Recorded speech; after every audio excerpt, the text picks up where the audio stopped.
Friends, welcome to our YouTube channel study hour life.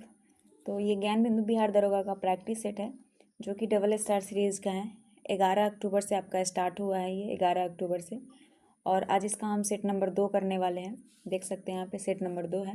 ये आपका पिछले सैटरडे संडे को हुआ है, मतलब अभी जो बीता है सैटरडे संडे, उस सैटरडे संडे को करवाया गया था, जिसमें कि आपका टेस्ट हम 1 करवा चुके हैं, आज दूसरा करवाएंगे। और ये हर वीक आपका सैटरडे संडे को ही होगा, हर वीक, ठीक है। इसका कोई लाइव वीडियो आप लोगों को नहीं प्रोवाइड किया जाता है, सिर्फ और सिर्फ इसमें जो है प्रैक्टिस सेट करवाया जाता है। सेट आपको पीडीएफ के माध्यम से दे दिया जाएगा और पीडीएफ के माध्यम से आंसर दे दिया जाएगा, ठीक है। लेकिन इसे हम आपको वीडियो के माध्यम से करवा रहे हैं, जिसे आप लोग डिस्कशन के साथ देख सकते हैं। तो चलिए स्टार्ट करते हैं। और ज़्यादा अगर आप लोगों को जानकारी चाहिए इसके बारे में तो हमारा टेलीग्राम चैनल है स्टडी आवर लाइफ, ठीक है। उसे जो लोग नहीं ज्वाइन किए हैं ज्वाइन कर लीजिए। अभी हम बहुत सारा प्रैक्टिस सेट लाने वाले हैं। खान सर का भी प्रैक्टिस सेट आने वाला है, जो उनका ऑफलाइन ये स्टार्ट हुआ है पेड कोर्सेज में। साथ में आपका ज्ञान बिंदु का जो होमवर्क सीरीज का चल रहा है उसे भी स्टार्ट करेंगे। साथ में आपको बता दें प्लेटफॉर्म के लिए भी आ रहा था, तो उसे भी स्टार्ट करेंगे। लेकिन प्लेटफॉर्म मैं बता रही हूँ कि मैं स्टार्ट करूँगी छठ पूजा के बाद, ठीक है। अभी फिलहाल आपका इतना चल रहा है। लुसेंट ज्योग्राफी का वीडियो जो है वो आधा बन चुका है, आधा बचा हुआ है, उसे भी कंप्लीट करके मुझे डालना है। जैसा कि आप सभी को पता है कि अभी फेस्टिवल टाइम है, थोड़ा सा दीपावली का टाइम है, तो साफ़ सफाई भी करना पड़ता है, तो टाइम नहीं मिल पाता है प्रॉपर, जिसकी वजह से मैं नहीं कर पा रही हूँ। तो यही चीज़ है। बाकी चलिए देखते हैं, तो स्टार्ट करते हैं टेस्ट नंबर दूसरा को। और प्रॉपर इसका हम प्लेलिस्ट बना देंगे, प्लेलिस्ट का लिंक भी दे देंगे, आप लोग वहाँ से देखते रहिएगा, ठीक है। सोवियत संघ मित्र राष्ट्र के समूह में कब शामिल हुआ? प्रश्न क्या है कि जो सोवियत संघ है ये मित्र राष्ट्र समूह में कब शामिल हुआ? तो 1941 को। कब? वर्ष 1941 को मित्र राष्ट्र के संघ में सोवियत संघ शामिल हुआ था। द्वितीय विश्व युद्ध जब हुआ था, यानी कि सेकेंड वर्ल्ड वॉर के दौरान विभिन्न यूरोप देश ने अपने आत्मरक्षा के लिए विभिन्न गुट का निर्माण किया था, जिसे कि मित्र राष्ट्र और धुरी राष्ट्र, ये दो अलग अलग ग्रुप थे, मित्र राष्ट्र और धुरी राष्ट्र। जो मित्र राष्ट्र वाले थे, मित्र राष्ट्र का गठन ब्रिटेन और फ्रांस ने किया था। मित्र राष्ट्र का गठन किसने किया था? ब्रिटेन और फ्रांस ने मिलकर किया था। बाद में इस समूह में रूस और अमेरिका जो है 1941 में शामिल हुआ था, रूस और अमेरिका दोनों। मित्र राष्ट्र ने 1942 में संयुक्त राष्ट्र घोषणा पत्र पर हस्ताक्षर किया और स्वयं को संयुक्त राष्ट्र कहा। धुरी राष्ट्र का नेतृत्व मुख्य रूप से जर्मनी, इटली और जापान ने किया था। धुरी राष्ट्र का नेतृत्व किया था कौन कौन? जर्मनी, इटली और जापान। इसके अलावा इसमें हंगरी, रोमानिया, बुल्गारिया, स्लोवाकिया, ये सभी भी शामिल थे, ठीक है। चलिए अगला प्रश्न देखिएगा। एडोल्फ हिटलर का जन्म कहाँ हुआ था? प्रश्न ये सब पूछा गया है एग्जाम में। एडोल्फ हिटलर, इसका जन्म हुआ था 20 अप्रैल 1889 को। 20 अप्रैल 1889 को इसका जन्म हुआ था। इसका जन्म जो है ऑस्ट्रिया के ब्रोना नामक शहर में हुआ था। कहाँ पे हुआ था? ऑस्ट्रिया के ब्रोना नामक शहर में इसका जन्म हुआ था। और हिटलर प्रथम विश्व युद्ध में जर्मनी की तरफ से लड़ा था। किसके तरफ से? जर्मनी की तरफ से। जर्मनी द्वारा विराम संधि पर हस्ताक्षर करने से उसे भारी निराशा हुई थी और हिटलर जो है इसने 1919 में जर्मन वर्क्स पार्टी का सदस्य बना। किसका? जर्मन वर्क्स पार्टी का। और 1920 में इसका नाम national socialist German workers party कर दिया गया। इस पार्टी के बाद नात्सी पार्टी के नाम से ये जाना गया। हिटलर 1923 में वाइमर गणतंत्र के खिलाफ विद्रोह कर दिया था 1923 में। और हिटलर ने जेल में रहने के दौरान अपनी प्रसिद्ध आत्मकथा, जो कि एग्जाम में पूछी जाती है, मिन कैंप की रचना किया था हिटलर ने जेल में। 1925 के लोकार्नो समझौता द्वारा जर्मनी को राष्ट्र संघ की सदस्यता मिल गई और विश्व आर्थिक मंदी से सबसे ज़्यादा प्रभावित कोई था तो वो था जर्मनी, सबसे ज़्यादा। जर्मनी के राष्ट्रपति हिंडेनबर्ग ने 30 जनवरी 1933 को हिटलर को चांसलर मनोनीत किया था। कब? 30 जनवरी 1933 को। हिटलर जो था वो विश्व युद्ध के बाद मित्र राष्ट्र द्वारा हार गया और जर्मनी पर वार्साई संधि का अपमानजनक शर्त जो है छोड़ दिया। किस पर? वार्साई की संधि को। और वार्साई हो गया और अल्सास लॉरेन का क्षेत्र फ्रांस को वापस कर दिया। अल्सास लॉरेन का जो क्षेत्र था वो फ्रांस को वापस कर दिया गया। देन नेक्स्ट प्रश्न आता है कि निम्न में कौन जैन साहित्य नहीं है? जैन साहित्य नहीं है। कल्पसूत्र आपका जैन साहित्य है। दिव्य वादन नहीं है। परसिस्ट परवन है। भगवती सूत्र भी है, ये नहीं है। आंसर डी गलत हो जाएगा। Answer D is the correct answer. चलिए अगला प्रश्न देखते हैं। अगर हम बात करें दोस्तों बौद्ध धर्म का, तो बौद्ध साहित्य में आपका सूत पिटक, विनय पिटक और अधिधम्ब पिटक, मिलिंद पन्हो, बुद्ध चरित्र, दिव्यवादन, अंगुत्तर निकाय, दिग्घ निकाय, महावंश, दीपवंश, ये सभी आपका बौद्ध साहित्य है ना। जैन साहित्य की अगर हम बात करें तो जैन साहित्य आपका परशिष्ट परमन, भाद्रबाहु चरित्र, भगवती सूत्र और कल्प सूत्र, ये सभी आपका जैन सूत्र हो जैन साहित्य हो जाएगा। ठीक है। निम्न में कौन नवपाषाण कालीन स्थल है? ऑप्शन है मेहरगढ़, बेलन घाटी, कोल्डीवा और चिरांद। कोल्डीवा से याद होगा कि चावल के प्रमाण आपको यहीं से मिला है, कोल्डीवा यूपी से चावल का प्रमाण आपको मिला है। तो इसमें चारों आपका जो है ये नवपाषाण स्थल है, तो आंसर आपका डी हो जाएगा, डी। इससे आपका चावल का प्रमाण मिला है जो कि यूपी में है। चिरांद की बात करें तो चिरांद आपका बिहार में है, बिहार में, और यहाँ से प्रचुर मात्रा में हड्डी के उपकरण पाए गए हैं जो कि मुख्य रूप से हिरण के सिंह थे। ठीक है। और नेक्स्ट बात करते हैं, नवपाषाणिक संस्कृति अपनी पूर्वगामी संस्कृति की अपेक्षा अधिक विकसित थी। नवपाषाणिक इस काल में मानव न केवल खाद्य पदार्थ का उपभोक्ता था वरन उत्पादक भी था, और वो कृषि कर्म और पशुपालन से पूर्णतः परिचित हो चुके थे नवपाषाण काल स्थिल में, है ना। चलिए अगला प्रश्न की तरफ बढ़ते हैं। सूची 1 को सूची 2 से आपको मिलाना है। तो सबसे पहले दिया है, एक तरफ वेदांग है और अंतर्निहित प्रयोजन दिया, सॉरी अर्थनिहित है, अंतर्निहित नहीं, अर्थनिहित प्रयोजन है। निरुक्त की बात करें तो निरुक्त आपका हो जाएगा, निरुक्त भाषा विज्ञान है। निरुक्त क्या है? भाषा विज्ञान है। वेदांग की रचना की गई है समझने के लिए, वेदों को समझने के लिए वेदांग की रचना की गई है, तो निरुक्त आपका भाषा विज्ञान है। कल्प की बात करें तो कल्प जो है ये कर्म कांड है। शिक्षा आपका जो उच्चारण विधि और ज्योतिष भाग्यफल है, ज्योतिष भाग्यफल। ऑप्शन नंबर 2, 1, 4, 3 करेक्ट आंसर हो जाएगा, ऑप्शन नंबर बी हो जाएगा, ऑप्शन नंबर बी। यहाँ पे अगर हम बात करें दोस्तों तो वेदांग अर्थनिहित प्रायोजन, शिक्षा आपका उच्चारण विधि, ज्योतिष भाग्यफल, कल्प आपका कर्मकांड, व्याकरण किसके लिए था? व्याकरण था शब्द की उत्पत्ति के लिए। निरुक्त आपका भाषा विज्ञान है। छंद है चतुष्पदी श्लोक, छंद चतुष्पदी श्लोक है। तो वैदिक साहित्य को आसान बनाने के लिए सूत्र साहित्य का प्रणयन किया गया, और स्रोत सूत्र, गृह सूत्र, धर्म सूत्र के अध्ययन से हम यज्ञ विधि विधान, कर्म कांड, राजनीतिक विधि एवं व्यवहार से संबंधित जो महत्वपूर्ण जानकारियां हैं उसे प्राप्त करते हैं। ठीक है।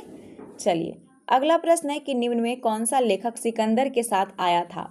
सिकंदर के साथ एक निर्याकस आया था, दूसरा अनिसिक्रेटस आया था, ये दोनों आया था, डाइमेकस नहीं, इसका गलत हो जाएगा। सिकंदर के साथ आने वाले लेखक थे निर्याकस और अनियोसिक्रेटस और अरिस्टोबुलस, ये 3 थे।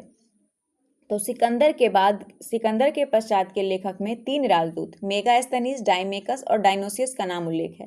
सिकंदर के पश्चात के लेखक में 3 राजदूत थे, मेगास्थनीज, डाइमेकस और डायनोसियस।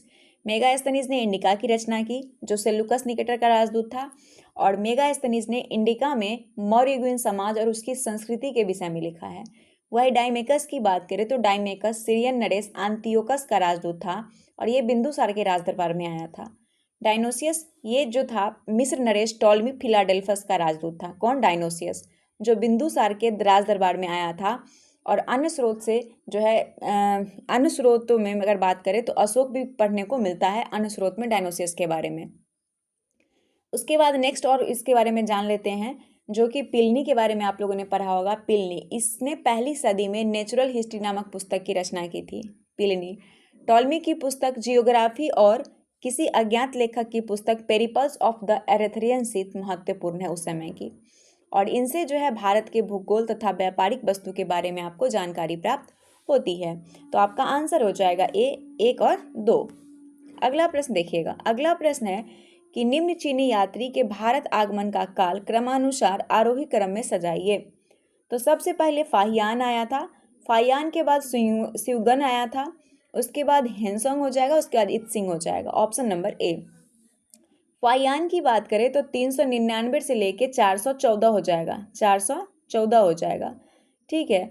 संयुगन की बात करें तो संयुगन जो है ये आपका आया था 515 से 520, 515 से, सॉरी यहाँ पे ज़्यादा लिख दी, 515 से 520 आप याद रखिएगा। हेनसोंग की बात करें तो ये 602 से लेके 664, ठीक है। और इत्सिंग की बात करें तो इत्सिंग 671 से 695 हो जाएगा, तो याद रखिएगा। और ये क्रम एग्जाम में बार बार आता है। पुस्तक तहकीक हिंद के लेखक हैं तो पुस्तक तहकीक ए हिंद के लेखक हो जाएंगे कौन? अलबरूनी। कौन हो जाएंगे? अलबरूनी। अलबरूनी जो है ये तहकीक ए हिंद पुस्तक के लेखक हैं और ये 11वीं सदी में मोहम्मद गजनबी के साथ भारत आया था। 11वीं सदी में गजनबी के समय में जो है वो भारत आया था। किसके समय में? मोहम्मद गजनबी के समय में। और अरबी लेखक जो है उसकी कृति तहकीक ए हिंद और किताब उल हिंद, जो कि किताब उल हिंद का एक अर्थ होता है भारत की खोज, आज भी इतिहासकार के लिए एक महत्वपूर्ण स्रोत के रूप में जाना जाता है। सबसे पहले 1888 ईस्वी में एडवर्ड सांची ने अरबी भाषा से तहकीक ए हिंद का अनुवाद अंग्रेजी भाषा में किया था। तहकीक ए हिंद का। इब्न बतूता की बात करें तो इब्न बतूता मोरक्को का यात्री था और इसने रेहला नामक पुस्तक का अरबी भाषा में लिखा था। ठीक है, अरबी भाषा में। सुल्तान मोहम्मद बिन तुगलक ने उसे दिल्ली का काजी पद पर भी नियुक्त किया और बाद में मोहम्मद बिन तुगलक ने उसे अपना राजदूत बनाकर चीन भी भेजा था। ये भी प्रश्न काफ़ी इंपॉर्टेंट है।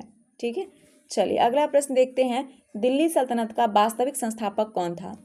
तो दिल्ली सल्तनत का जो वास्तविक संस्थापक था वो इल्तुतमिश था। कौन था? इल्तुतमिश वास्तविक संस्थापक। ये 1211 से लेके 1236 तक था और ये दिल्ली का वास्तविक संस्थापक था। दिल्ली सल्तनत के शाही रचना के प्रमुख अंग जैसे कि इक्ता प्रणाली, सैन्य व्यवस्था, मुद्रा प्रणाली, इस सभी को एक व्यवस्थित तरीके से रखने का श्रेय जाता है इल्तुतमिश को। और इल्तुतमिश ने ही लाहौर के स्थान पर दिल्ली को अपनी राजधानी बनाया था, लाहौर के जगह पे दिल्ली को। और इसी कारण से डॉक्टर आर.पी. त्रिपाठी ने इल्तुतमिश को दिल्ली सल्तनत का वास्तविक संस्थापक भी कहा है। चलिए कुतुबुद्दीन ऐबक के बारे में जानते हैं। तो ये मोहम्मद गौरी का दास था। किसका? मोहम्मद गौरी का। और जब गौरी की मृत्यु हो जाती है उसके बाद ऐबक गजनी से अपनी सभी संबंध को क्या करता है? समाप्त कर देता है और भारत में स्वतंत्र राज्य का स्थापना 1206 में करता है। कब? 1206 में। और लाहौर को अपनी राजधानी बनाया। लाहौर को ही अपना राजधानी बनाया और इसे लाख बख्श के नाम से भी जाना जाता है। लाख बख्श। ऐबक साहित्य और कला का संरक्षक था। उसने तत्कालीन विद्वान हसन निजामी एवं फख्र-ए-मुदब्बिर को संरक्षण दिया था। फख्र-ए-मुदब्बिर को। कुतुबुद्दीन ऐबक ने दिल्ली में कुब्बतुल इस्लाम मस्जिद और अजमेर में 2.5 दिन का झोपड़ा नामक मस्जिद का निर्माण करवाया था। बलबन की बात करें तो बलबन ने स्वयं को जिल्ले इलाही की उपाधि दिया था। किसका? जिल्ले इलाही का। और बलबन सैन्य विभाग दीवान अर्ज का स्थापना किया था। इसने लौह एवं रक्त की नीति अपनाई थी। बलबन ने राजतत्व का सिद्धांत दिया और स्वयं को ईश्वर के प्रतिनिधि भी माना था। बलबन ने सिजदा एवं पैबोस नामक ईरानी प्रथा को आरंभ किया था। करेक्ट। आगे देखिए 10 नंबर प्रश्न। भक्ति आंदोलन के प्रमुख संतों एवं उनके सिद्धांतों को सही सुमेलित कीजिए। सबसे पहले शंकराचार्य आपके हो जाएंगे अद्वैतवाद। रामानुजाचार्य हो जाएंगे विशिष्ट द्वैतवाद। गुरु नानक हो जाएंगे आपका एकेश्वरवाद और माधवाचार्य हो जाएंगे द्वैतवाद। तो आंसर आपका ए हो जाएगा। शंकराचार्य, इनका जन्म जो है, शंकराचार्य का जन्म 788 ईस्वी में केरल के कलाडी नामक स्थान पर हुआ था और ये अद्वैतवाद दर्शन के समर्थक थे। चारों दिशा में 4 मठ स्थापित किए जाने के लिए इन्हें जाना जाता है। इन्होंने उत्तर में बद्रीनाथ, दक्षिण में श्रृंगेरी, उसके बाद याद रखिएगा पूरब में हो जाएगा पुरी और एक हो जाएगा पश्चिम में आप याद रखिएगा द्वारिका। चारों दिशा में 4 मठ स्थापित किए गए हैं, इनके लिए जाने जाते हैं। और इसमें वर्तमान में बद्रीनाथ जो है, बद्रीनाथ को ज्योतिष पीठ यानी कि विष्णु, श्रृंगेरी को श्रृंगेरी पीठ यानी शिव, द्वारिका को शारदा पीठ यानी कि कृष्ण और पुरी को गोवर्धन पीठ यानी कि बलभद्र और सुभद्रा के नाम से जाना जाता है। वही रामानुजाचार्य की बात करें तो इनका जन्म कहाँ हुआ था दोस्तों? 1017 में तिरुपति आंध्र प्रदेश में इनका जन्म हुआ था और इन्हें विशिष्ट द्वैतवाद का जो है वो विशिष्ट द्वैतवाद था। इन्होंने अपनी प्रारंभिक शिक्षा कांजी से प्राप्त की थी। कहाँ से? कांजी से। ठीक है।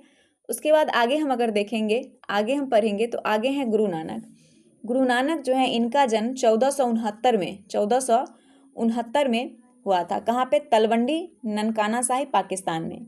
और ये इनका जो दार्शनिक मत है वो एकेश्वरवाद है। वो एक ही ईश्वर में विश्वास करते थे, वो भी निर्गुण ब्रह्मा की उपासना पर बल देते थे। माधवाचार्य की बात करें तो माधवाचार्य का जन्म 1199 में उडुपी कर्नाटक में हुआ था और इनका दार्शनिक मत है द्वैतावाद और संप्रदाय है ब्रह्म संप्रदाय से। ठीक है, चलिए आगे देखते हैं। मराठा शक्ति के उदय का प्रमुख कारण क्या था?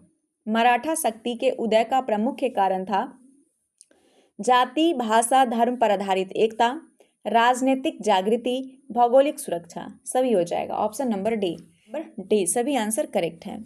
दिल्ली सल्तनत के प्रशासनिक इकाई और उनके प्रमुख अधिकारियों का कौन सा युग्म सही सुमेलित नहीं है?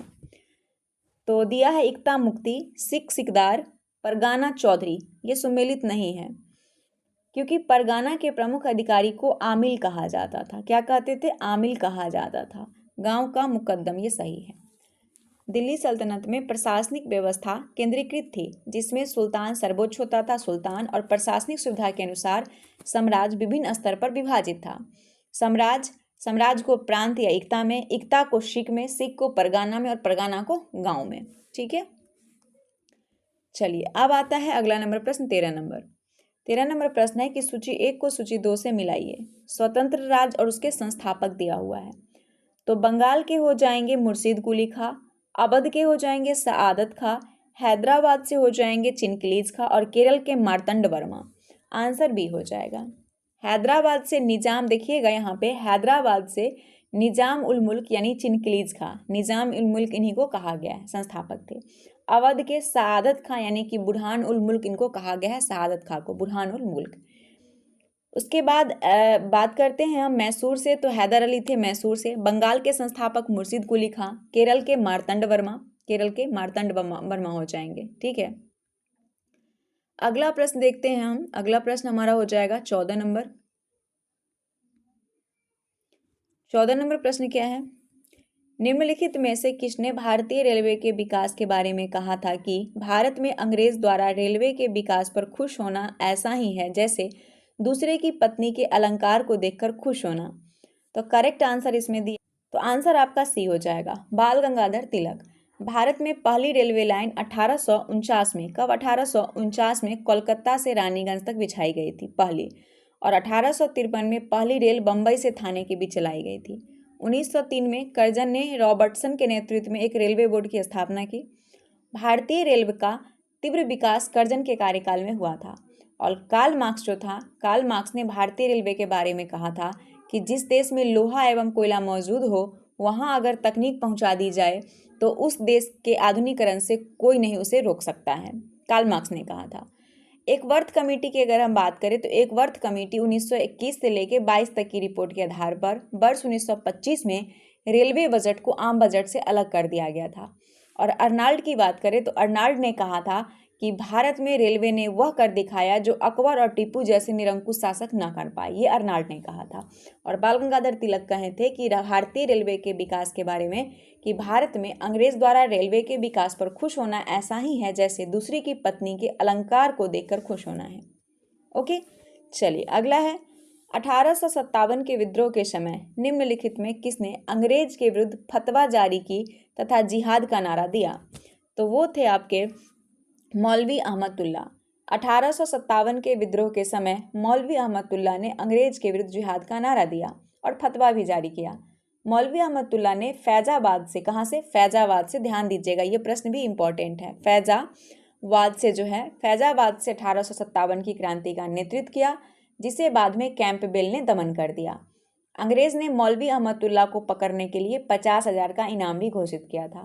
1857 की क्रांति के समय अजीमुल्लाह ने झंडा गीत की रचना की थी। किसने? अजीमुल्लाह ने। अगला प्रश्न आता है कि निम्नलिखित में से किस समाज सुधारक ने स्वयं को कृष्ण का अवतार तथा एक और पैगंबर घोषित किया था? तो करेक्ट आंसर हो जाएगा आपका मिर्जा गुलाब अहमद। मिर्जा गुलाब अहमद ने स्वयं को कृष्ण का अवतार और मोहम्मद साहब के बाद एक और पैगंबर बताया। देखिए, मुस्लिम धर्म सुधार आंदोलन जो इम्पोर्टेंट है उसे हम देख लेते हैं। तो मुस्लिम धर्म सुधार आंदोलन में सबसे पहले हम देखते हैं अलीगढ़ का। किसका? अलीगढ़ का। तो अलीगढ़ की अगर हम दोस्तों बात करें तो इस आंदोलन का नेतृत्व सैयद अहमद खान ने किया था। किसने? अहमद खान ने इसका नेतृत्व किया था अलीगढ़ का। इसका जो 1864 में सैयद अहमद खान ने साइंटिफिक सोसाइटी की स्थापना की। कब? 1864 में सैयद अहमद खान ने साइंटिफिक सोसाइटी की स्थापना की और 1875 में मोहम्मडन एंग्लो ओरिएंटल स्कूल की भी स्थापना की।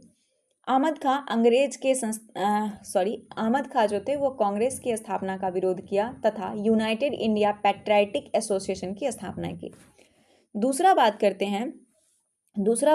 हैं हम अहमदिया आंदोलन का। किसका? अहमदिया आंदोलन का, जो कि एग्जाम की दृष्टि से इम्पोर्टेंट है। तो जो अहमदिया आंदोलन था, इसका नेतृत्व गुलाम अहमद ने किया था। किसने? गुलाम अहमद ने किया था। मिर्जा गुलाम आप बोल सकते हैं इन्हें। और इस पंजाब के गुरदासपुर से हुआ था। गुलाम अहमद की पुस्तक का नाम बहरीन ए अहमदिया था। और अहमदिया आंदोलन जो था ये पश्चिमी शिक्षा से प्रभावित था। इस आंदोलन में जिहाद का विरोध किया गया था। तीसरा बात करते हैं हम बहावी आंदोलन का। बहावी आंदोलन का उद्देश्य देश को दारुल हर्ब से दारुल इस्लाम में परिवर्तित करना था। बहावी आंदोलन का भारत में बहावी आंदोलन की लोकप्रियता सैयद अहमद बरेलवी के कारण हुआ था। ऑप्शन नंबर सी में दिया है इनका नाम। उसके बाद बात करते हैं रशीद अहमद गंगोही के बारे में। तो देवबंद आंदोलन का नेतृत्व मोहम्मद कासिम ननतौबी तथा रशीदी अहमद गंगोही ने किया था। देवबंद आंदोलन और देवबंद आंदोलन का मुख्य उद्देश्य मुसलमान में कुरान एवं हदीस की शिक्षा का प्रचार प्रसार करना था। ठीक है, कुछ इंपॉर्टेंट है यहाँ पे जो नोट के तौर पे आप लोग नोट कर सकते हैं कि बिहार के पटना में बहावी आंदोलन का केंद्र था, बिहार के पटना में। और बिहार के इनायत अली तथा बिनायत अली ने इसका नेतृत्व किया था। आगे आइएगा, सुभाष चंद्र बोस द्वारा बनाई गई महिला रेजिमेंट का नाम क्या था? तो सुभाष चंद्र बोस ने जो महिला रेजिमेंट बनाए थे उनका नाम रखा था झांसी रेजिमेंट। क्या नाम था? झांसी रेजिमेंट था। सुभाष चंद्र बोस आज़ाद हिंद फौज के लिए ब्रिगेड की स्थापना किया, जिसका नाम सुभाष ब्रिगेड, नेहरू ब्रिगेड और गांधी ब्रिगेड था।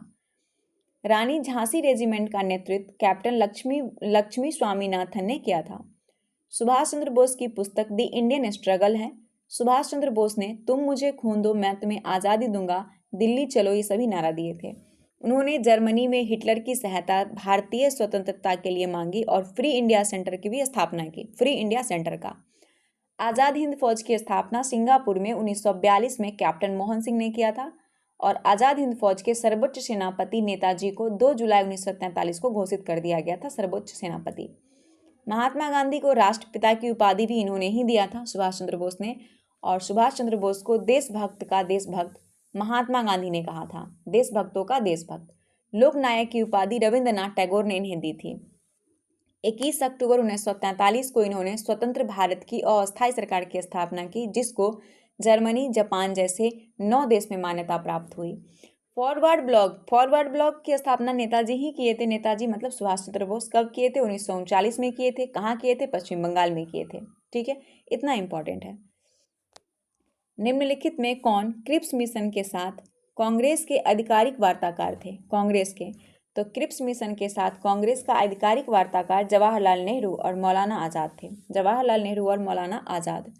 चर्चिल ने 11 मार्च 1942 को क्रिप्स मिशन की घोषणा की, जो भारत में 23 मार्च 1942 को पहुंचा। क्रिप्स मिशन 30 मार्च 1942 को अपनी रिपोर्ट सौंपी, जो कि रिपोर्ट क्या था देखिएगा। तो रिपोर्ट था, पहला था कि भारतीय को डोमिनियन स्टेट का दर्जा द्वितीय विश्व युद्ध के बाद दिया जाएगा। दूसरा था कि युद्ध के बाद संविधान निर्मात्री संस्था का निर्माण किया जाएगा, जिसमें ब्रिटिश प्रांत से चुने गए प्रतिनिधि तथा देसी रियासत के प्रतिनिधि शामिल होंगे। तीसरा था कि भारत को राष्ट्रमंडल से अलग होने का अधिकार दिया गया। महात्मा गांधी ने क्रिप्स प्रस्ताव को उत्तर दिनांकित चेक, क्या कहा? उत्तर दिनांकित चेक और एक ऐसे बैंक जो टूट रहा हो, ये कहा। किसने? महात्मा गांधी ने। क्रिप्स प्रस्ताव में पाकिस्तान की मांग और भारत के विभाजन को स्वीकार नहीं किया गया। ठीक है, चलिए। निम्नलिखित में से किसने कांग्रेस को राजद्रोही की संस्था कहकर पुकारा था? तो लॉर्ड डफरिन ने कांग्रेस को राजद्रोहियों की संस्था कहकर पुकारा। कांग्रेस की स्थापना ए.ओ. ह्यूम के द्वारा 28 दिसंबर 1885 को की गई। 1885 को की गई। ठीक है, कांग्रेस का पहला अधिवेशन 28 दिसंबर 1885 को बम्बई के ग्वालियर टैंक में गोकुलदास तेजपाल संस्कृत कॉलेज में हुआ। प्रारंभ में कांग्रेस का नाम भारतीय राष्ट्रीय संघ था। दादा भाई नेरोजी के सुझाव पर बाद में ये कांग्रेस का नाम बदलकर भारतीय राष्ट्रीय कांग्रेस कर दिया गया। कांग्रेस का प्रथम सम्मेलन में सबसे अधिक बम्बई प्रांत में 38 सदस्य थे, सबसे ज्यादा बम्बई प्रांत से 38 सदस्य। कांग्रेस के संस्थापक अधिवेशन में सुरेंद्रनाथ बनर्जी शामिल नहीं हुए थे। कांग्रेस के संस्थापक अधिवेशन में सुरेंद्रनाथ बनर्जी शामिल नहीं हुए थे। 1886 में इंडियन एसोसिएशन कॉन्फ्रेंस का विलय भारतीय राष्ट्रीय कांग्रेस में कर दिया गया। ठीक है, चलिए अगला बात करते हैं। और इससे पहले इनका कुछ कथन देख लेते हैं। देखिए, कांग्रेस के बारे में बाल गंगाधर तिलक जो थे इनका टिप्पणी था कि कांग्रेस के लोग पदों के भूखे हैं। बाल गंगाधर तिलक का स्टेटमेंट था कांग्रेस संस्था के बारे में कि कांग्रेस के लोग पदों के भूखे हैं। अगर हम कर्जन की बात करें तो कर्जन ने कहा था कि कांग्रेस अपनी मौत की घड़ियां गिन रही है। मेरी भारत में रहते हुए अंतिम इच्छा है कि मैं उसे शांतिपूर्वक मरने में मदद करूं। अश्विनी कुमार दत्त, इन्होंने कहा था कि कांग्रेस सम्मेलन 3 दिन का तमाशा है। ठीक है। और बाल गंगाधर तिलक का एक और स्टेटमेंट था कि यदि वर्ष में हम एक बार मेढक की तरह टटराएं तो हमें कुछ नहीं मिलेगा। लॉर्ड डफरिन कहा था कि कांग्रेस अल्पसंख्यक वर्ग का प्रतिनिधि करती है। तो ये अलग अलग जो थे उनका अलग अलग स्टेटमेंट था। चलिए अब आते हैं अंतरिम सरकार 1946 के उपाध्यक्ष निम्नलिखित में से कौन थे। तो जवाहरलाल नेहरू थे। जवाहरलाल नेहरू 1946 में गठित अंतरिम सरकार के उपाध्यक्ष चुने गए। लॉर्ड बेबिल ने 24 अगस्त 1946 को नेहरू को अंतरिम सरकार के गठन का निमंत्रण दिया। नेहरू 2 सितंबर 1946 को अंतरिम सरकार का गठन किया और 12 सदस्यीय मंत्रिमंडल के साथ अपने पद पर शपथ लिए। ठीक है। इसमें जो है मंत्रिमंडल में 3 मुस्लिम सदस्य शामिल थे जो कि मुस्लिम लीग के सदस्य नहीं थे। अंतरिम मंत्रिमंडल में जो जवाहरलाल नेहरू थे वो राष्ट्रमंडल संबंध और विदेशी विभाग के मंत्री थे। सरदार वल्लभ भाई को गृह, सूचना और प्रसारण मंत्री बनाया गया था।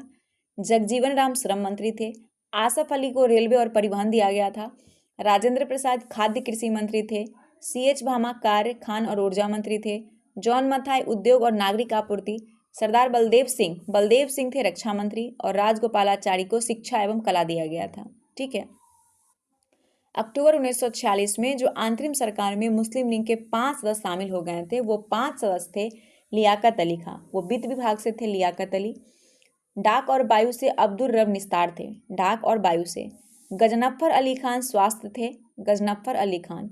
और जोगेंद्र नाथ मंडल विधि से हो जाएंगे और आई चुंदरीगर ये वाणिज्य से थे। ठीक है। राज्यसभा का पदेन सभापति कौन होता है। तो राज्यसभा का पदेन सभापति उपराष्ट्रपति होते हैं। कौन होते हैं। उपराष्ट्रपति होते हैं, जो कि आर्टिकल 64 जो है वो भारत का उपराष्ट्रपति राज्यसभा का पदेन सभापति होगा, ये दिया हुआ है। इसका कार्यकाल 5 वर्ष का होता है। ये अपना त्यागपत्र राष्ट्रपति को देगा। राज्यसभा एक अस्थायी सदन है, इसे भंग नहीं किया जा सकता है। राज्यसभा के जो सदस्य होते हैं वो 1/3 सदस्य प्रत्येक 2 वर्ष में सेवानिवृत्त होते हैं। राज्यसभा के सदस्य का कार्यकाल 6 वर्ष का होता है। ठीक है। चलिए, 73वें संविधान संशोधन अधिनियम के द्वारा संविधान में कौन सी अनुसूची जोड़ी गई। तो 73वां संविधान संशोधन के द्वारा 73वां संविधान संशोधन 1992 के द्वारा 11वीं अनुसूची जोड़ी गई। 11वीं अनुसूची, जो कि ध्यान रखिएगा कि भारत में पंचायती राज शब्द का मतलब ग्रामीण स्थानीय स्वशासन से है, पंचायती राज, और इसमें ग्रामीण विकास का दायित्व सौंपा गया। राज्य के नीति निर्देशक तत्व अनुच्छेद 40 में ग्राम पंचायत के गठन का उल्लेख किया गया है। 73वां संविधान संशोधन अधिनियम पंचायती राज संस्था को संवैधानिक दर्जा देता है। अधिनियम ने संविधान के नए भाग 9 और 11वीं अनुसूची को जोड़ा। ठीक है। भारतीय संविधान की 11वीं अनुसूची पंचायत की शक्ति, उसके अधिकार और जिम्मेदारी से संबंधित है। अनुसूची 11 में 29 विषय को शामिल किया गया है। कितना। 29 विषय को। इसके तहत अनुच्छेद 243 से लेकर 243 तक प्रावधान शामिल है। पंचायती राज अधिनियम के तहत त्रिस्तरीय संरचना की स्थापना की गई है। त्रिस्तरीय ग्राम पंचायत, पंचायत समिति और जिला परिषद। अच्छा, 10वीं अनुसूची में दल बदल से संबंधित है 10वीं अनुसूची। 12वीं अनुसूची आपका नगर पालिका हो जाएगा 12वीं अनुसूची।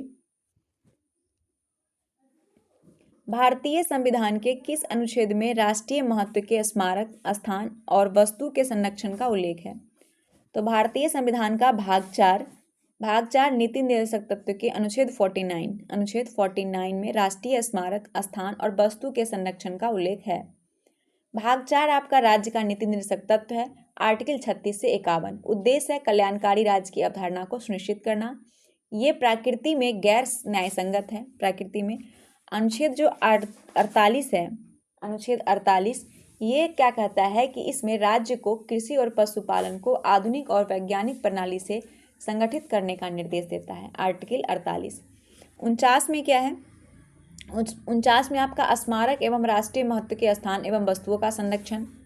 32 में क्या है, 32 में आपका है संवैधानिक उपचारों का अधिकार। और 39A में क्या है, 39A में है समान न्याय एवं निःशुल्क कानूनी सहायता कमजोर वर्ग के प्राथमिकता पर केंद्रित है। ठीक है, चलिए। राष्ट्रपति उच्च न्यायालय के न्यायाधीश के स्थानांतरण का आदेश किनके परामर्श के बाद जारी करता है? तो ये ध्यान रखिएगा कि राष्ट्रपति भारत के मुख्य न्यायाधीश के परामर्श से, किसके, मुख्य न्यायाधीश के परामर्श से उच्च न्यायालय के न्यायाधीश का स्थानांतरण करता है। Option number D. राष्ट्रपति को यह अधिकार अनुच्छेद 222 के तहत प्राप्त है। निम्नलिखित में कौन सा युग्म सही सुमेलित नहीं है, मतलब गलत है, ये पूछा गया है।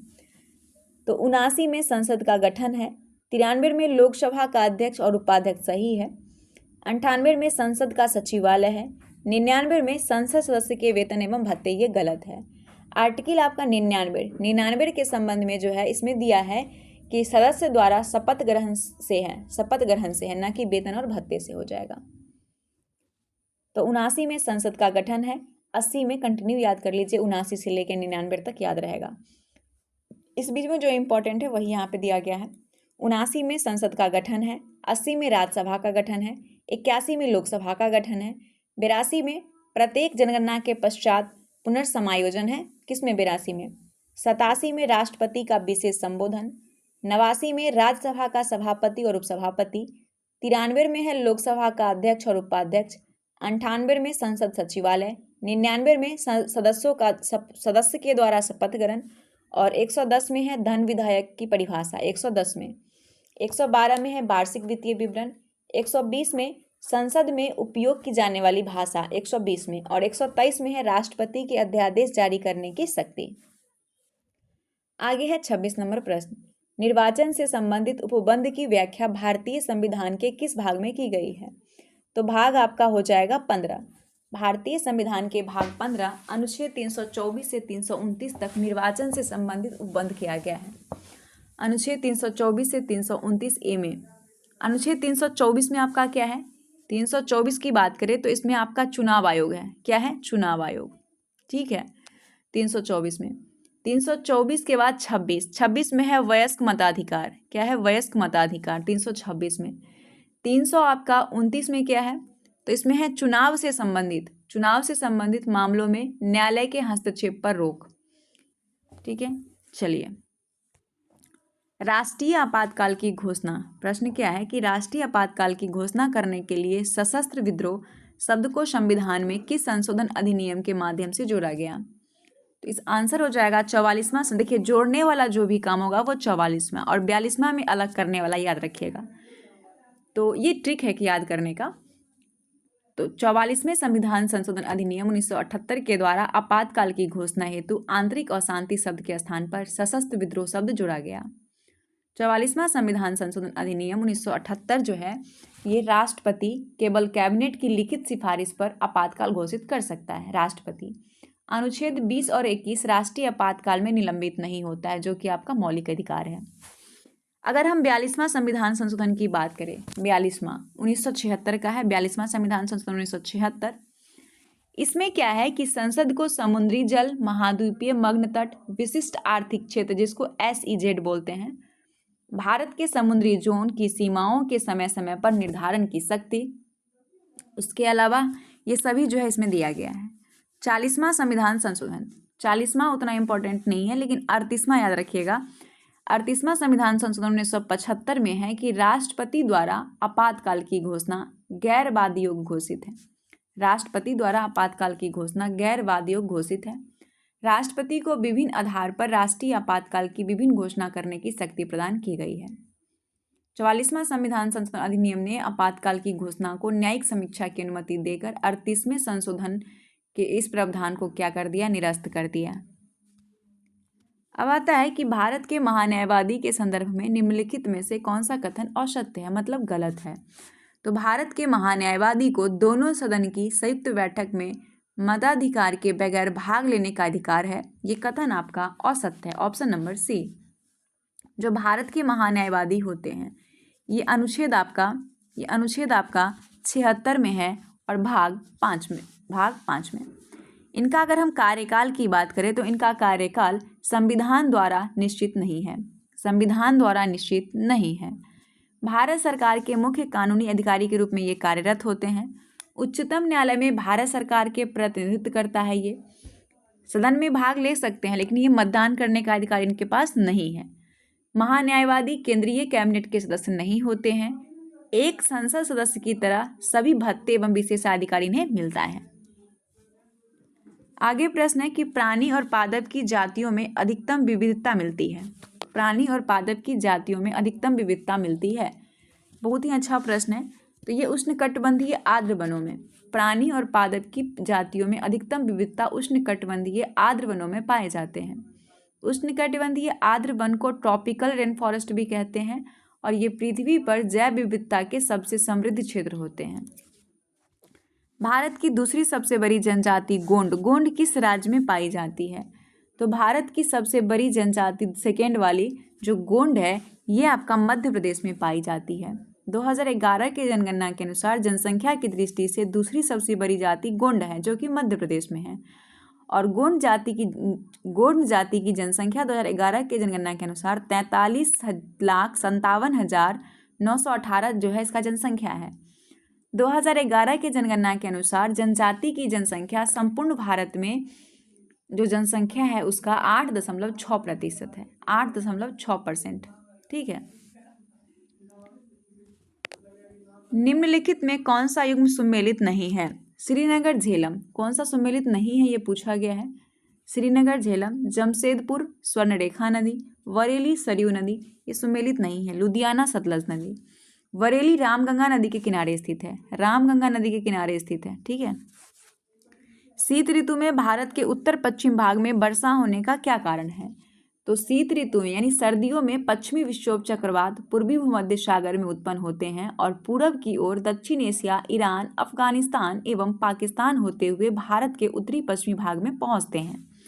तो पश्चिमी विक्षोभ जो है इसका मेन कारण है वर्षा का, पश्चिमी विक्षोभ। निम्नलिखित में से किस जल संधि को भूमध्य सागर की कुंजी कहा जाता है? भूमध्य सागर की कुंजी किस जल संधि को कहा जाता है? तो ऑप्शन है आपका बी, जिब्राल्टर।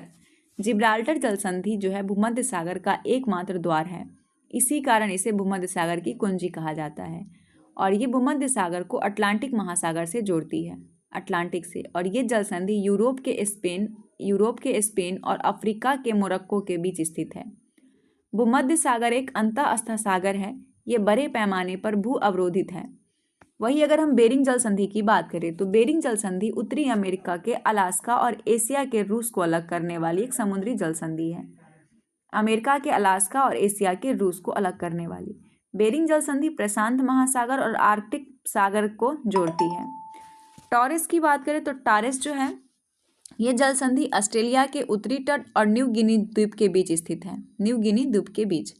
और ये जल संधि कोरल सागर को अराफुरा सागर से जोड़ती है, कोरल सागर को अराफुरा सागर से। ये जल संधि संकरी और उथली है। बासफोरा की बात करें, बासफोरस जल संधि का, तो ये तुर्की में स्थित है और ये काला सागर को मरमरा सागर से जोड़ती है। विश्व का सबसे ऊंचा ज्वालामुखी ओजेस डेल सलाडो किस पर्वतमाला में स्थित है? ओजेस जल सलाडो ये स्थित है आपका कहाँ पे? तो ध्यान रखिएगा कि दक्षिण अमेरिका में चिली अर्जेंटीना सीमा पर स्थित विश्व का सबसे ऊंचा ज्वालामुखी ओजेस डेल सलाडो एंडीज पर्वतमाला में स्थित है। कहाँ पे? एंडीज पर्वतमाला में। और एंडीज पर्वत के पूर्वी ढलानों के वनों में मोन्टाना कहते हैं इसे। क्या कहते हैं? मोन्टाना, पूर्वी ढलान के वनों में। एंडीज पर्वत की सबसे ऊंची चोटी एकांगुआ है, जिसकी ऊंचाई अगर बात करें तो 6960 मीटर है। ठीक है। अब यहाँ पे एक तरफ आपका राज्य है, एक तरफ खनिज उत्पादक क्षेत्र दिया हुआ, इसे आपको मैच करना है। तो चलिए इसे मिला लेते हैं। सबसे पहले हम बात करते हैं उड़ीसा। उड़ीसा जो है ये उड़ीसा राज्य में कोरापुट हो जाएगा खनिज उत्पादक क्षेत्र। कर्नाटक का बेलारी हो जाएगा, गुजरात का हो जाएगा कच्छ की खाड़ी और आंध्र प्रदेश का अनंतपुर हो जाएगा। तो भारत में उड़ीसा, आंध्र प्रदेश, गुजरात, झारखंड, महाराष्ट्र और मध्य प्रदेश में बॉक्साइट का वृहद भंडार है। उड़ीसा का कालाहांडी और कोरापुट जिला भारत में बॉक्साइट का सबसे बड़ा है उड़ीसा में। इसका उपयोग मशीनरी निर्माण, चमड़ा रंगने, पेट्रोल और नमक साफ करने में किया जाता है। झारखंड के पलामू और लोहरदंगा में उच्च कोटि का बॉक्साइट पाया जाता है। भारत में प्रमुख मैग्नीज उत्पादक क्षेत्र कर्नाटक के बेलारी व शिवमोगा, उड़ीसा के क्वेंझर और सुंदरगढ़ में अवस्थित है। मैग्नीज सिल्वरी ग्रे रंग के कठोर धातु है जो कि मुख्य रूप से धारवाड़ संरचना में पाई जाती है और इसका उपयोग मुख्यतः जंगरोधी इस्पात बनाने में, शुष्क बैटरी, रंग एवं कांच उद्योग और विभिन्न रासायनिक उद्योग में किया जाता है। वही गुजरात का जो है कच्छ की खाड़ी की अगर हम बात करें तथा अमरेली में बॉक्साइट पाया जाता है। गुजरात के कच्छ की खाड़ी में तथा अमरेली में बॉक्साइट पाया जाता है। आंध्र प्रदेश के अनंतपुर, चित्तूर क्षेत्र तथा झारखंड के सिंहभूम में स्वर्ण रेखा नदी के क्षेत्र में बालुओं में सोने के कण पाए जाते हैं। तो आंसर इसका क्या हो जाएगा? इसका आंसर हो जाएगा आपका ऑप्शन नंबर बी।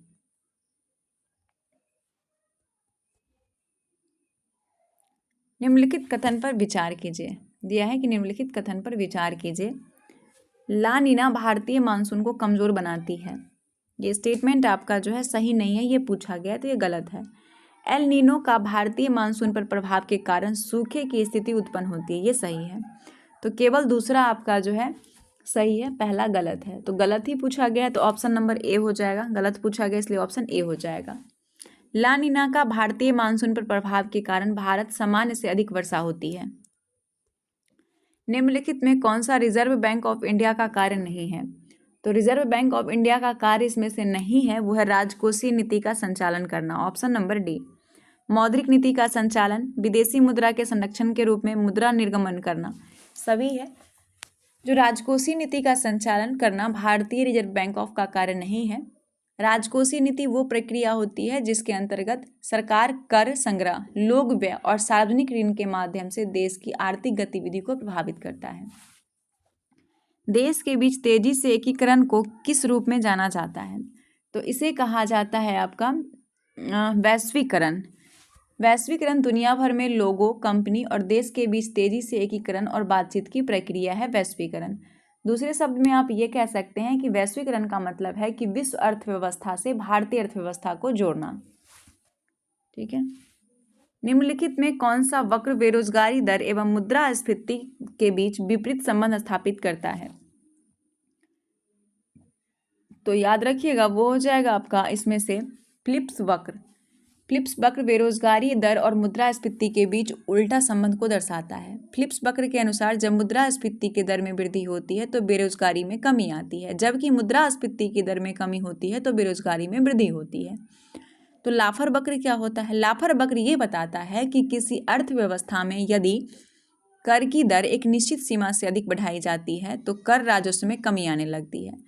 एक है लॉरेंज वक्र।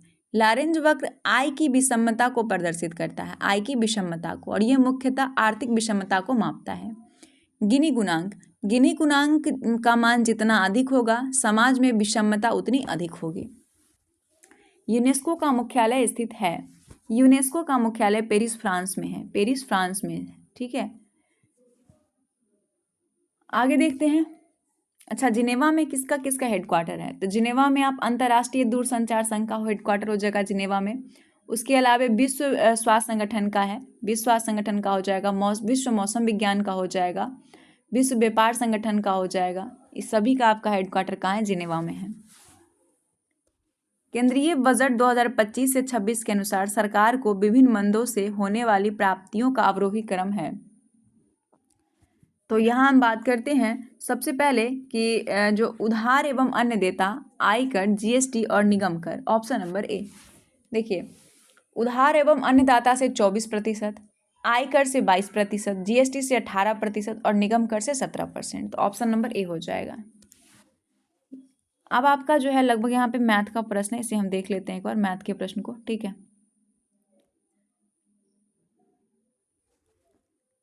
तो इसका 42 नंबर प्रश्न का आंसर हो जाएगा ए।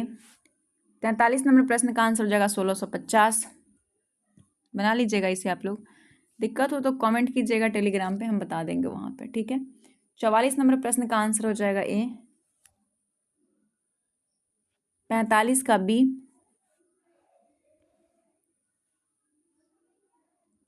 46 में क्या दिया है कि किस वाक्य में एक वचन का प्रयोग हुआ है? एक वचन। ठीक है, एक वचन मतलब सिंगल आदमी, बहुवचन मतलब एक से ज़्यादा। ठीक है, तो लड़के ने कहा, लड़के बोले, लड़के ने कहा, लड़कों ने कहा, लड़के ने लड़कों से कहा। सभी में आपको ज़्यादा दिख रहा है, लेकिन लड़के ने कहा, लड़के ने कहा, एक ने कहा, तो लड़के ने कहा में एक वचन का प्रयोग किया गया है। ठीक है। ऊहापो, ऊहापो का पर्यायवाची क्या होगा?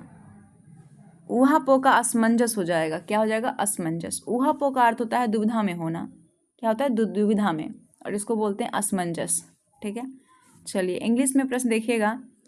Select the most appropriate meaning of the idioms and phrase given in underline in the following questions.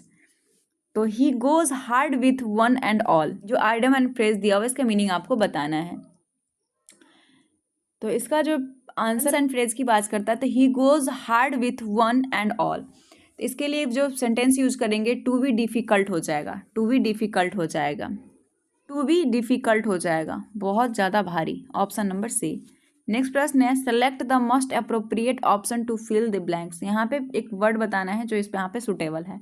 I am going to walk my dog. ठीक है, तो यहाँ पे हो जाएगा now I am going to walk my dog. तो answer हो जाएगा नाउ, अभी मैं जा रहा हूँ टहलने के लिए अपने कुत्ते के साथ।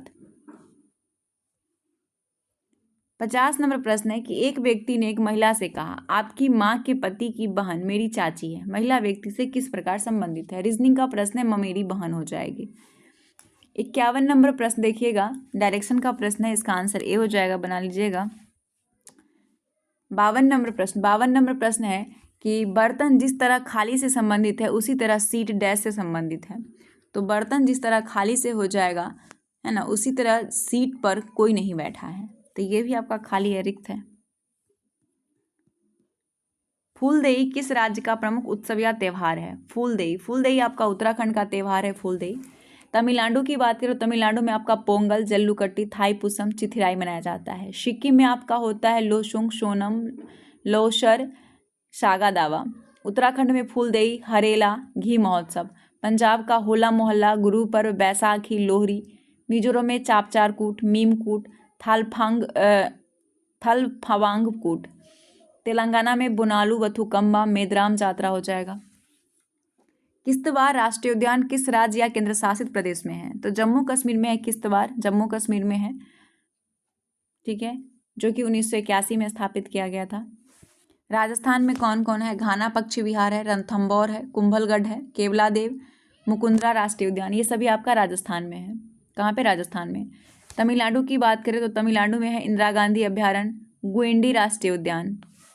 जम्मू कश्मीर में किश्तवाड़ हो जाएगा, किश्तवाड़ राष्ट्रीय उद्यान, दाचीगम राष्ट्रीय उद्यान हो जाएगा, सलीम अली हो जाएगा। ठीक है, आंध्र प्रदेश में राजीव गांधी राष्ट्रीय उद्यान है, आंध्र प्रदेश में। और बांदीपुर राष्ट्रीय उद्यान, सोमेश्वर अभ्यारण्य, अंसी राष्ट्रीय उद्यान, केंद्रमुख राष्ट्रीय अभ्यारण्य, ये सभी आपका कहाँ पे है? कर्नाटक में हो जाएगा। कहाँ पे? कर्नाटक में। 55 नंबर प्रश्न है कि 7 निश्चय 2 में निम्न में कौन शामिल नहीं है? तो 7 निश्चय 2 इसमें 2020 से लेके 25 तक है, 2020 से 25 तक के लिए। और इसमें शामिल क्या क्या है पहले उसे देख लेते हैं। इसमें शामिल है युवा शक्ति बिहार की प्रगति, युवा शक्ति बिहार की प्रगति शामिल है। दूसरा शामिल है सशक्त महिला, सक्षम महिला। तीसरा हो जाएगा हर खेत तक पानी। चौथा स्वच्छ गांव समृद्ध गांव। पांचवा स्वच्छ शहर विकसित शहर। छठा सुलभ संपर्कता। सातवां सबके लिए अतिरिक्त स्वास्थ्य सुविधा। तो आरक्षित रोजगार महिलाओं का अधिकार ये नहीं है, ऑप्शन बी नहीं है। मुजफ्फरपुर बम कांड के संबंध में कौन सा कथन असत्य है? तो मुजफ्फरपुर बम कांड के बारे में गलत कथन बताना है। तो ये कांड की घटना जो है 30 अप्रैल 1908 को हुई थी। इस घटना को खुदीराम बोस, प्रफुल्ल चाकी ने अंजाम दिया था। खुदीराम बोस के मुकदमे का वकालत कालिदास बसु कर रहे थे। शांति देवी को मुजफ्फरपुर बम कांड पर निबंध लिखने के कारण लंबी कैद की सजा दी गई थी, ये गलत है। नवंबर 1907 में शांति नारायण ने इलाहाबाद से स्वराज नामक एक समाचार पत्र निकाला और इस समाचार पत्र में मुजफ्फरपुर बम कांड पर निबंध प्रकाशित करने के कारण शांति नारायण को लंबी कैद की सजा दी गई थी। किसको? शांति नारायण को। चंपारण एग्रेरियन समिति का अध्यक्ष कौन था? तो चंपारण एग्रेरियन समिति का जो अध्यक्ष थे वो FG स्लाई थे। कौन थे? FG sly, option number C. Gandhi ji का भारत में पहला सफल सत्याग्रह चंपारण सत्याग्रह था। उनके प्रयास से चंपारण में कृषि और तथा किसान की स्थिति को जांच करने के लिए एक समिति गठित किया गया। जिसे चंपारण एग्रियन समिति नाम दिया गया। इसके अध्यक्ष FG स्लाई थे, जबकि सदस्य महात्मा गांधी थे। केतली में पानी का गर्म होना उदाहरण है, तो केतली में पानी का गर्म होना ये उदाहरण हो जाएगा आपका किस चीज़ का। एक मिनट, क्वेश्चन छूट गया, एक मिनट यहाँ पे। निम्न में कौन सा ऊर्जा का मात्रक नहीं है, तो ऊर्जा का मात्रक इसमें आपका जूल है, किलोवाट घंटा है, न्यूटन मीटर है। किलोवाट नहीं होगा, आंसर आपका ए गलत है। देखिए वाट, किलोवाट, मेगावाट शक्ति का मात्रक है, जबकि वाट घंटा, मेगावाट घंटा, किलोवाट घंटा ऊर्जा का मात्रक है। कार्य करने के दर को हम शक्ति कहते हैं और कार्य करने की क्षमता को ऊर्जा कहते हैं। तो कार्य एवं शक्ति एक अदिश राशि है। क्या है? अदिश राशि। कार्य करने के लिए बल के साथ साथ विस्थापन का होना भी अनिवार्य है, जरूरी है। अगला है कि केतली में पानी का गर्म होना उदाहरण है, तो केतली में पानी का गर्म होना संवहन का उदाहरण है। किसका? संवहन का। संवहन गर्म होने की वो क्रिया है जिसमें पदार्थ के गर्म अणु अपने साथ उष्मा लेकर एक स्थान से दूसरे स्थान पहुंच जाते हैं। तो केतली में पहले बर्तन गर्म होता है, फिर पानी गर्म होता है। ओडोमीटर एक उपकरण है जिसके द्वारा मापन किया जाता है। तो ओडोमीटर जो है, ओडोमीटर एक उपकरण है और इससे क्या मापते हैं? इससे मापते हैं दूरी को। ओडोमीटर से दूरी मापते हैं, किसी वाहन द्वारा तय की गई दूरी। और एक होता है ओंडोमीटर। ओंडोमीटर, तो ये ओंडोमीटर जो है ये विद्युत चुंबकीय तरंग की आवृत्ति मापने वाला यंत्र है। विद्युत चुंबकीय तरंग का जो आवृत्ति होता है उसको मापता है। ठीक है। क्रोनोमीटर क्या करता है? ये पानी के जहाज में सटीक समय ज्ञात करने वाला उपकरण है क्रोनोमीटर। एनीमोमीटर बहते वायु की गति और शक्ति मापता है, एनीमोमीटर। बोलोमीटर क्या करता है? ये उष्मीय या विद्युत चुंबकीय विकिरण को मापने वाला यंत्र है। आगे है, एक कुली 13 kg के सामान को जमीन से 1.5 मीटर ऊपर उठाकर अपने सर पर रखता है। उसके द्वारा किया गया कार्य ज्ञात कीजिए। अगर g बराबर 10 मीटर प्रति वर्ग सेकंड है तो व्यक्ति द्वारा, तो सबसे पहले वर्क यानी कि वर्क बराबर होता है mgh। ठीक है। तो यहाँ पे m आपको 13 दिया है, m 13 kg है। उसके बाद g की बात करें तो g कितना हो जाएगा? g आपका 10 मीटर प्रति वर्ग सेकंड दिया हुआ है और 1.5 मीटर ऊपर उठाकर अपने सर पर रखता है, यानी कि h हाइट दिया हुआ है 1.5 मीटर। मल्टीप्लाई कर दीजिए, आपका 195 जूल आंसर आएगा। 195 जूल आंसर आएगा, ऑप्शन नंबर ए हो जाएगा। चंद्रमा के सतह के नजदीक दो अलग अलग द्रव्यमान की वस्तुएं मुक्त रूप से गिर रही हो तो चंद्रमा के सतह के नजदीक दो अलग अलग द्रव्यमान की वस्तुएं गिर रही हो तो किसी भी क्षण उसका वेग समान होगा। किसी भी क्षण उसका वेग क्या होगा? समान होगा, ऑप्शन नंबर ए। चंद्रमा पर गुरुत्वीय त्वरण पृथ्वी पर गुरुत्वीय त्वरण का 1/6 भाग होता है। कितना होता है? 1/6 भाग। द्रव्यमान किसी भी स्थान विशेष पर नियत रहता है। भार स्थान के अनुसार परिवर्तित होता है और भार बराबर होता है m गुने g, यानी कि द्रव्यमान गुने गुरुत्वीय त्वरण। भार का ऐसा मात्रक क्या होता है? न्यूटन होता है। अगला सवाल, जल का घनत्व किस तापमान पर सर्वाधिक होगा? तो जल का घनत्व जो है वो 4 डिग्री सेल्सियस पर सबसे ज्यादा होगा। 4 डिग्री सेल्सियस पर जल को लिखते हैं H2O। फोटोस्टेट मशीन निम्नलिखित में से किस तकनीक पर कार्य करता है? तो फोटोस्टेट मशीन जो है ये इलेक्ट्रोस्टैटिक छवि निर्माण तकनीक पर आधारित होता है। इलेक्ट्रोस्टैटिक छवि निर्माण पर सभी इलेक्ट्रोस्टैटिक कॉपियर इसी आधार पर कार्य करते हैं और वो संधारित्र में आवेश ग्रहण कर तथा इसे पुनः छोड़कर प्रतिबिंब का निर्माण करते हैं और इस तकनीक को जेरोग्राफी कहते हैं। क्या कहते हैं? जेरोग्राफी। अल्फा कण है, तो अल्फा कण जो है ये द्विआवेशित हीलियम आयन है। द्विआवेशित हीलियम आयन है। नाभिक में अधिक बंधन ऊर्जा प्रति न्यूक्लियॉन होने पर नाभिक पर क्या प्रभाव पड़ता है? इस प्रश्न का आंसर होगा कि नाभिक पर अधिक बंधन ऊर्जा प्रति न्यूक्लियॉन होने पर नाभिक अस्थायी होता है। नाभिक अस्थायी होता है। बंधन ऊर्जा प्रति न्यूक्लियॉन परमाणु संख्या के बढ़ने से बढ़ती है। परमाणु संख्या बढ़ने से बढ़ती है। जितना उच्च बंधन ऊर्जा प्रति न्यूक्लियॉन होते हैं उतनी ही अधिक नाभिक अस्थायित्व प्राप्त करता है। ठीक है। निम्नलिखित में किस में चांदी नहीं है? किस में चांदी यानी सिल्वर नहीं है? तो जर्मन सिल्वर में चांदी नहीं होता है। जर्मन सिल्वर में चांदी नहीं होता है। जर्मन सिल्वर में जिंक, कॉपर और निकेल होता है। हॉर्न सिल्वर की बात करें तो हॉर्न सिल्वर जो है AgCl लिखते हैं। ठीक है। उसके बाद आगे देखते हैं, सफ़ेद फास्फोरस का आकार होता है, तो सफ़ेद फास्फोरस का आकार चतुष्फलीय होता है। क्या होता है? चतुष्फलीय होता है। Option number B. सफ़ेद फास्फोरस या पीला फास्फोरस P4 की संरचना चतुष्फलीय होती है। श्वेत फास्फोरस अति ज्वलनशील होता है जो 35 डिग्री सेल्सियस पर आग पकड़ लेता है, 35 डिग्री सेल्सियस पर। नेक्स्ट प्रश्न है C3H8 किस समजातीय श्रृंखला से संबंधित है? तो इसका संबंध एल्केन्स समजातीय श्रृंखला हो जाएगा, एल्केन्स हो जाएगा। Option number C. इसमें क्या होता है कि एल्केन्स के समजातीय श्रेणी में मीथेन है, methane CH4, methane, ethane, ethane हो जाएगा, प्रोपेन, उसके बाद ब्यूटेन, ब्यूटेन हो जाएगा, ब्यूटेन के बाद पेंटेन C5H12 पेंटेन, हेक्सेन आपका C6H14 हो जाएगा, हेक्सेन। तो याद रखिएगा। बर्तन के लिए नॉन स्टिक सतह कोटिंग बनाने के लिए उपयोग किया जाने वाला पॉलीमर है, तो इसके लिए पॉलीमर जो हो जाएगा वो होगा आपका टेफ्लॉन। बर्तन के लिए नॉन स्टिक सतह कोटिंग करने के लिए टेफ्लॉन का उपयोग किया जाता है और टेफ्लॉन पॉलीटेट्राफ्लोरोएथिलीन के बने होते हैं। ये सिंथेटिक फ्लोरोपॉलीमर है, सिंथेटिक। निम्न में कौन सा जीव परजीवी पोषण युक्ति दर्शाता है? तो कसकुट्टा यानी अमरबेल। कसकुट्टा जो है अमरबेल, ये एक परजीवी लता है जो दूसरे पेड़ पौधे पर आश्रित होता है और ये परजीवी पोषण युक्ति को दर्शाता है। नॉनस्टॉक नीले हरे शैवाल या साइनोबैक्टीरिया की एक प्रजाति है नॉनस्टॉक। ये प्रोकैरियोटिक है लेकिन प्रकाश संश्लेषण करता है। जल के अणु की अर्धपारगम्य झिल्ली द्वारा गति कहलाती है, तो जल के अणु की अर्धपारगम्य झिल्ली द्वारा गति जो है इसे कहा जाता है परासरण।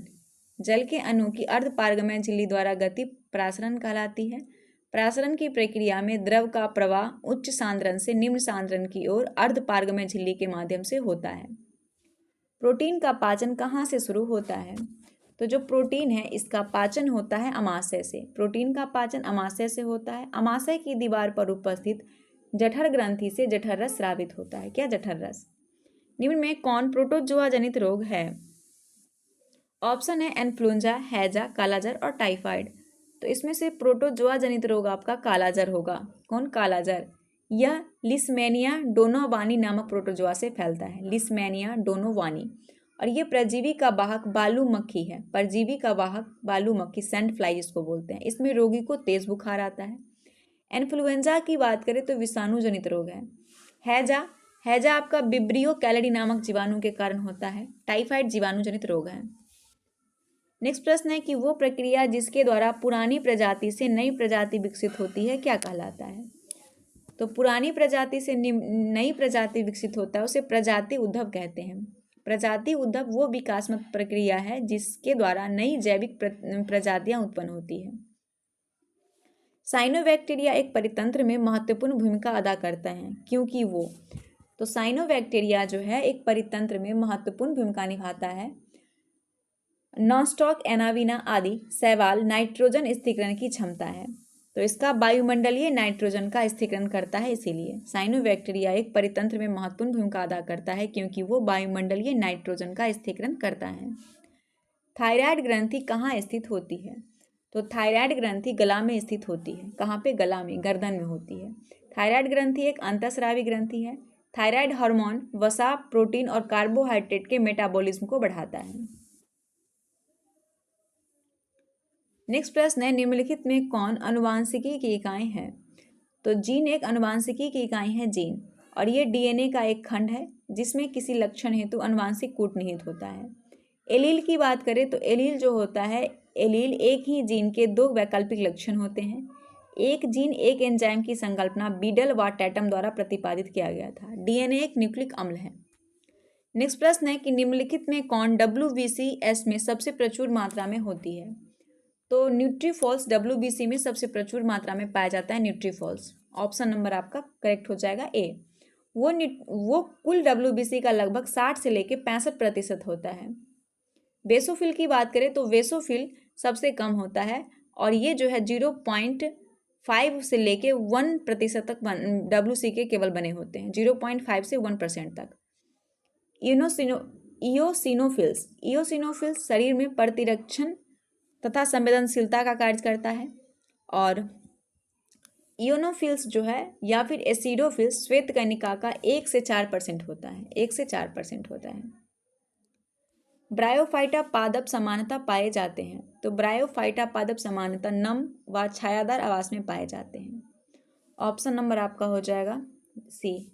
हाल ही में स्वावलंबनी योजना की शुरुआत किस मंत्रालय द्वारा किया गया है? तो स्वावलंबनी योजना की शुरुआत नीति आयोग के सहयोग से कौशल विकास एवं उद्यमिता मंत्रालय ने असम, मेघालय और मिजोरम राज्य में किया है। Option number D, Assam, Meghalaya और मिजोरम में। वित्तीय साक्षरता सप्ताह 2025 की थीम थी, ध्यान दीजिएगा, एक मिनट। वित्तीय साक्षरता सप्ताह की थीम थी वित्तीय साक्षरता महिला की समृद्धि, वित्तीय साक्षरता महिला की समृद्धि। और ये सप्ताह का आयोजन रिजर्व बैंक द्वारा 24 से लेकर 28 फरवरी तक किया गया, 24 से लेकर 28 फरवरी तक। एम्स दिल्ली में हाल ही में शुरू किया गया सृजनम निम्न में से किससे संबंधित है? सृजनम एम्स दिल्ली ने शुरू किया है। तो सृजनम को 18 फरवरी 2025 को दिल्ली एम्स ने शुरू किया है और ये भारत में पहली स्वचालित जैव चिकित्सा अपशिष्ट रूपांतरण प्रणाली है। स्वचालित जैव चिकित्सा अपशिष्ट उपचार यंत्र है। हाल ही में ऑस्ट्रेलियन ओपन 2025 के महिला एकल का खिताब किसने जीता है? तो ये जीती है आपकी, इनका नाम है ये ऑस्ट्रेलिया ओपन महिला एकल का खिताब मैडिसन कीज यूएसए की है। क्या नाम है? मैडिसन कीज, यूएसए की। उपविजेता है आर्याना सावालेंका। बिहार में चर्चित पूर्व आईएएस अधिकारी शिवदीप लांडे ने अपनी नई राजनीतिक पार्टी का गठन निम्न में से किस नाम से किया है? तो नई पार्टी का गठन किए हैं ये, इनका नाम हिंद सेना हो जाएगा, हिंद सेना के नाम से। बिहार में नई घोषणा के तहत मध्याह्न भोजन में कार्यरत रसोई के मानदेय राशि 1650 प्रति माह को बढ़ाकर कितनी कर दी गई है? तो मध्याह्न भोजन के लिए जो रसोइया का राशि था वो 1650 रुपया प्रति माह था, उसे अब बढ़ाकर 3300 रुपया प्रति माह कर दिया गया है 2025 में, 3300 रुपया प्रति माह। हाल ही में आयोजित चैंपियंस ट्रॉफी 2025 का खिताब किसने जीता है? तो हाल ही में आयोजित चैंपियंस ट्रॉफी 2025 का खिताब जो जीता है वो है भारत। किसने? भारत ने। दुबई इंटरनेशनल क्रिकेट स्टेडियम में चैंपियंस ट्रॉफी 2025 का फाइनल भारत ने न्यूजीलैंड को हराकर जीता है। 18 फरवरी 2024 को निम्नलिखित में किस विधानसभा ने राष्ट्रीय ई विधान एप्लीकेशन नेवा को अपनाया है? तो नेवा को जो अपनाया है वो है आपका उत्तराखंड विधानसभा ने नेवा को अपनाया है। नेवा एनआईजी क्लाउड मेघराज पर तैनात एक कार्य प्रवाह प्रणाली है, मेघराज पर तैनात, जो सदन के अध्यक्ष को सदन की कार्यवाही सुचारू रूप से संचालित करने, सदन के विधायी कार्य को कागज रहित तरीके से संचालित करने में मदद करती है। हाल ही में भारतीय सेना के पूर्व कमान मुख्यालय फोर्ट विलियम का नाम बदलकर नया नाम क्या रखा गया है? तो इसका नया नाम रखा गया है विजय दुर्ग। हाल ही में भारतीय सेना के पूर्व कमान मुख्यालय फोर्ट विलियम का नाम बदलकर विजय दुर्ग किया गया है और ये कोलकाता में स्थित है। विजय दुर्ग का नाम महाराष्ट्र के सिंधुदुर्ग किले से लिया गया है, जो कि छत्रपति शिवाजी महाराज के शासनकाल में मराठा साम्राज्य का एक महत्वपूर्ण नौसैनिक ठिकाना था। अगला है, हाल ही में 17वें ब्रिक्स शिखर सम्मेलन का आयोजन निम्नलिखित में कहाँ किया गया? तो 17वें ब्रिक्स शिखर सम्मेलन का जो आयोजन है ये किया गया रियो डी जेनेरियो में। कहाँ पे? रियो डी जेनेरियो में। इसकी अध्यक्षता ब्राजील के राष्ट्रपति लुइज इनासियो लुला दा सिल्वा ने किया है। हाल ही में प्रकाशित पुस्तक the new icon Savarkar and the facts के लेखक हैं। तो सावरकर एंड द फैक्ट्स के लेखक हो जाएंगे वो हैं अरुण शौरी।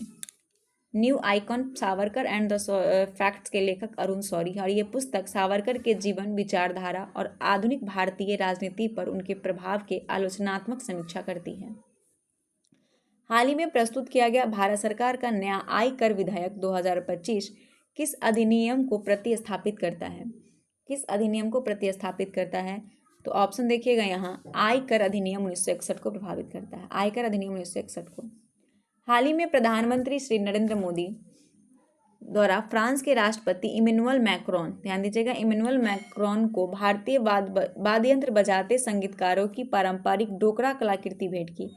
और ये कलाकृति किस राज्य से संबंधित है? डोकरा। तो डोकरा का संबंध आपका हो जाएगा छत्तीसगढ़ से। ये वाद्य यंत्र है डोकरा, छत्तीसगढ़ का। और ये फ्रांस के जो राष्ट्रपति हैं इमैनुअल मैक्रोन, इन्हें भारतीय प्रधानमंत्री मोदी जी के द्वारा दिया गया है। हाल ही में आधिकारिक रूप से न्यू डेवलपमेंट बैंक यानी एनडीबी का नया 9वां सदस्य देश कौन बना है? तो एनडीबी का 9वां सदस्य बना है अल्जीरिया। कौन बना है? अल्जीरिया बना है। हाल ही में पीएम नरेंद्र मोदी ने अटल बिहारी वाजपेयी लोक सेवा और नवाचार संस्थान का उद्घाटन कहाँ किया है? तो इसका उद्घाटन हुआ है हाल ही में मॉरिशस में। पीएम मोदी के द्वारा पीएम राम गुलाम ने संयुक्त रूप से अटल बिहारी वाजपेयी लोक सेवा और नवाचार संस्थान का उद्घाटन मॉरिशस में किया है और ये संस्थान मॉरिशस के रेडुई में स्थित है। मॉरिशस की राजधानी कहाँ है? पोर्ट लुई है। हाल ही में स्वयं का उपग्रह लॉन्च करने की घोषणा करने वाला देश का पहला राज्य कौन बना?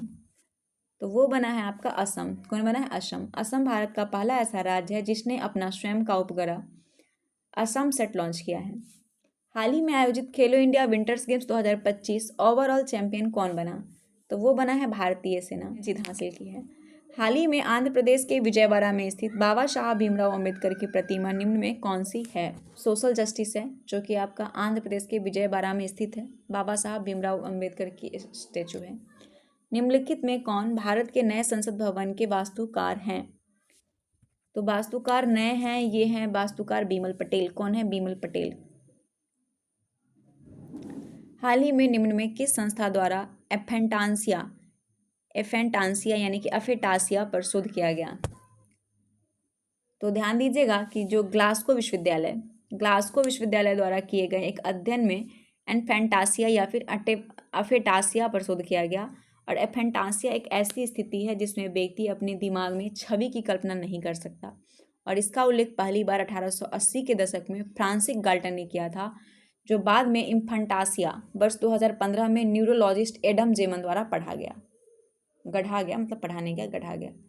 ठीक है, तो चलिए इस तरीके से आपका ये सेट 2 इस वीक का कंप्लीट हो गया। अब हम अगले वीक में आप लोगों से मिलते हैं इस सेट के साथ। इसके बाद आपका जो जैसा कि मैं बताई हूँ खान सर का और ज्ञान बिंदु का जो होमवर्क सीरीज है उसे हम कंप्लीट करेंगे। तो चलिए मिलते हैं नेक्स्ट वीडियो के साथ। तब तक के लिए धन्यवाद। जय हिंद, जय भारत।